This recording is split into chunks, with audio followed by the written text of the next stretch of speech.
মোহতারাম পীর সাহেবরা যারা খানকায় বসে আধ্যাত্মিক সাধনা করছেন, আপনাদের সাধনা ব্যর্থ হবে। যদি নারী ধর্ষিতা হয়, যদি আদালতে ব্রিটিশের আইনে বিচার হয়, যদি সুদী অর্থনীতি চলে, মানুষ যদি ভয়ে ঘুমাতে না পারে, আপনাদের এই ধর্ম চর্চা ব্যর্থ হবে। আমাদের বাংলাদেশে যারা পীর সাহেবরা আছেন, বিভিন্ন খানকায় বিভিন্ন গদ্দিনশীল পীর, ঢাকার পীর, মানিকগঞ্জের পীর, বরিশালের পীর, সিলেটের পীর, আমাদের ভারতবর্ষে ঐতিহাসিক কাল থেকেই এদেশের মানুষ আধ্যাত্মিকতার চর্চা করেন। ইসলাম, শরীয়ত এবং মারেফতের সমন্বিত একটা ভারসাম্যপূর্ণ জীবন ব্যবস্থা। ইসলামে শুধু শরীয়ত নয় এবং শুধু মারেফত নয়, মারেফত এবং শরীয়ত এই দুইয়ের সমন্বিত রূপ ইসলাম। আমার দেহ যেমন সত্য, আমার আত্মাও তেমন সত্য। আমাদের পীর সাহেবরা, আপনারা আপনাদের লক্ষ লক্ষ মুরিদ, আপনারা নানান ফেরকায় মুরিদদেরকে আপনারা বায়াত নেন, নানান ধরনের তাসবিহ তাহলিল তাদেরকে শিখান, দোয়া কালাম শিখান, সবের বিভিন্ন আমল শিখান। আমি আপনাদেরকে বলতে চাই, মোহতারাম পীর সাহেবরা, আজকে আমাদের জাতির ভাগ্য আকাশে দুর্যোগের ঘনঘটা।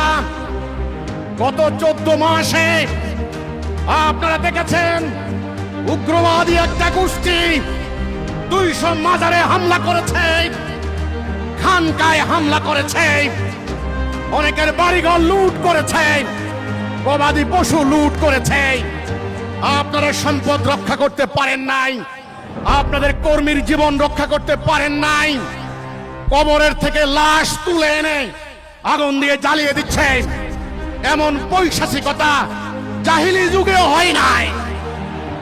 আমি মোহতারাম পীর সাহেবদেরকে বলতে চাই, আপনারা মুরাকাবা করেন, আপনারা মুশাহাদা করেন, আপনাদের কলবের মধ্যে কখনো কখনো ইলহাম হয়, এলকার হয়, আপনারা ইলহাম পান, এলকার পান, তাহলে আমার জাতি আজ ভয়ে ঘুমাতে পারছে না।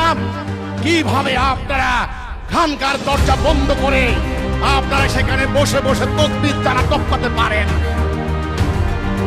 আমার ইমামুজ্জামানের পূর্বপুরুষ হযরত হায়দার আলী খান পন্নী সাহেব ছিলেন টাঙ্গাইলের ঐতিহ্যপূর্ণ একজন আধ্যাত্মিক সাধক।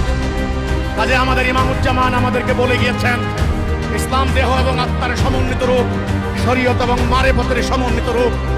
আমি বলতে চাই, আমাদের দেশের যারা পীর সাহেব আছেন, আপনাদের মুরিদদেরকে নিয়ে দয়া করে 5 দফা কর্মসূচিতে আসুন। আপনাদের যার যার সম্মান, যার যার ইজ্জত আপনারা পাবেন। বর্তমান এই ব্যবস্থায় আপনাদের ইজ্জত দিতে পারে নাই। আমার নবী 78টা যুদ্ধ করেছেন, গাছের লতা পাতা খেয়েছেন, শত্রুর আঘাতে আঘাতে জর্জরিত হয়েছেন, ওনার মাথায় লোহার হেলমেট ঢুকে মস্তক টুকরা টুকরা হয়েছে। মায়ের খাওয়া কি সুন্নত নয় কি, নাকি খালি মিষ্টি খাওয়া সুন্নাত?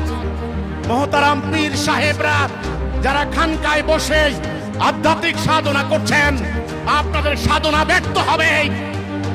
যদি নারী ধর্ষিতা হয়, যদি আদালতে ব্রিটিশের আইনে বিচার হয়, যদি সুদী অর্থনীতি চলে, মানুষ যদি ভয়ে ঘুমাতে না পারে, আপনাদের এই ধর্ম চর্চা ব্যর্থ হবে।